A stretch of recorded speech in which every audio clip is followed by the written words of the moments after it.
Assalamualaikum warahmatullahi wabarakatuh. Iblis yakan tak pernah puas membuat Nabi Adam celaka. Setelah berhasil menipu Nabi Adam memakan buah huldi, Iblis juga berusaha mendorong Nabi Adam agar memakan tubuh anaknya yang bernama Khannas. Kisah ini ditulis oleh Syekh Ibnu Hasan Bisri At-Turjani dalam bukunya yang berjudul Hamba-hamba yang selamat dari tipu daya musuhnya. Dinukilkan dari kisah yang diriwayatkan Imam Tirmidzi dalam Nawadir Al-Ushul yang sebagian ulama menghukumnya lemah. Imam At-Tabrani juga menukilkan cerita ini. Berikut kisah selengkapnya. Setelah Nabi Adam dan Hawa berkumpul kembali dan taubat mereka diterima oleh Allah Subhanahu wa Ta'ala, maka pada suatu hari Nabi Adam meninggalkan Hawa seorang diri karena suatu keperluan. Maka datanglah iblis bersama anaknya yang bernama Khannas kepada Siti Hawa. Lalu iblis berkata kepada Hawa, "Aku harus pergi untuk melakukan suatu hal yang penting. Tolonglah jaga anakku hingga aku kembali nanti," pinta iblis. Kemudian tanpa basa-basi, Hawa menerima anak itu dan si iblis pun pergi. Ketika Nabi Adam pulang, dia menanyakan perihal kejadian di rumahnya.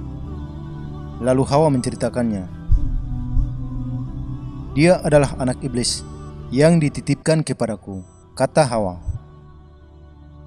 Mendengar penjelasan Hawa, Nabi Adam pun berkata, "Mengapa engkau sudi menolongnya?"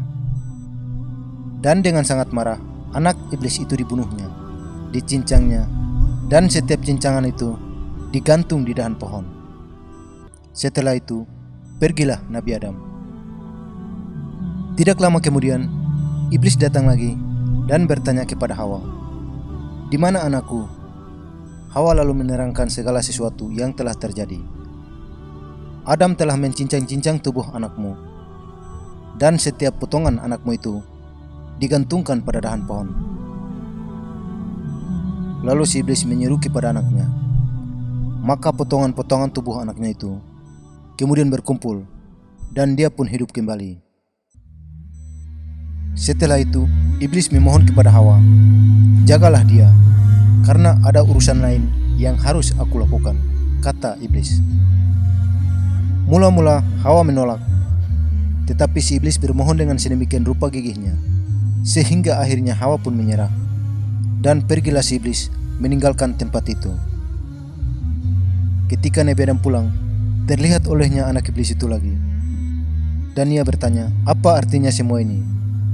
Hawa lalu mengisahkan apa yang telah terjadi. Maka Nabi Adam pun marah dan berkata, "Aku tak tahu apakah rahasia di balik semua ini, sehingga engkau tidak mematuhi aku, tetapi mematuhi musuh Allah dan diperdaya oleh bujuknya." Anak iblis itu lalu dibunuhnya, dan mayatnya dibakar. Kemudian sebagian abunya dibuangnya ke air, sedangkan sebagian lainnya dibuangnya ke udara dan diterbangkan angin. Setelah itu, Nabi Adam pun pergi. Tak lama kemudian, si iblis datang lagi dan menanyakan anaknya. Setelah mengetahui anaknya sudah dibunuh oleh Nabi Adam, si iblis pun berteriak memanggil anaknya. Maka abu-abu mayat anaknya yang dibakar tadi kemudian berkumpul, dan si anak iblis itu hidup kembali. Dan sekali lagi, iblis memohon pertolongan, tetapi ditolak oleh Hawa. "Pasti aku bisa dibunuh oleh Adam nanti," kata Hawa. Maka iblis lalu membujuk dengan berbagai sumpah, sehingga akhirnya Hawa sekali lagi menyerah, dan si iblis pun pergi.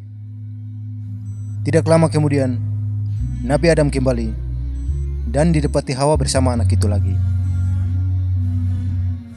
Dengan penuh kemarahan, Nabi Adam berkata, "Allah yang mengetahui apa yang bakal terjadi sekarang ini. Engkau menuruti kata-katanya dan tak mempedulikan kata-kataku." Kemudian Khannas disembelihnya dan dimasaknya. separuh dari tubuh Khannas dimakannya sendiri, dan separuhnya lagi diberikan kepada Hawa. Kemudian si iblis datang pula menanyakan anaknya, dan Hawa menceritakan apa yang terjadi. Anakmu dimasak Adam, separuh tubuhnya aku makan, dan separuhnya lagi dimakan Adam. Maka iblis berkata, inilah yang selama ini kuinginkan. Aku ingin menyusup ke dalam tubuh Adam. Kini setelah dadanya menjadi tempat kediamanku, tercapailah sudah keinginanku. Si iblis pun berseru dengan penuh kegirangan.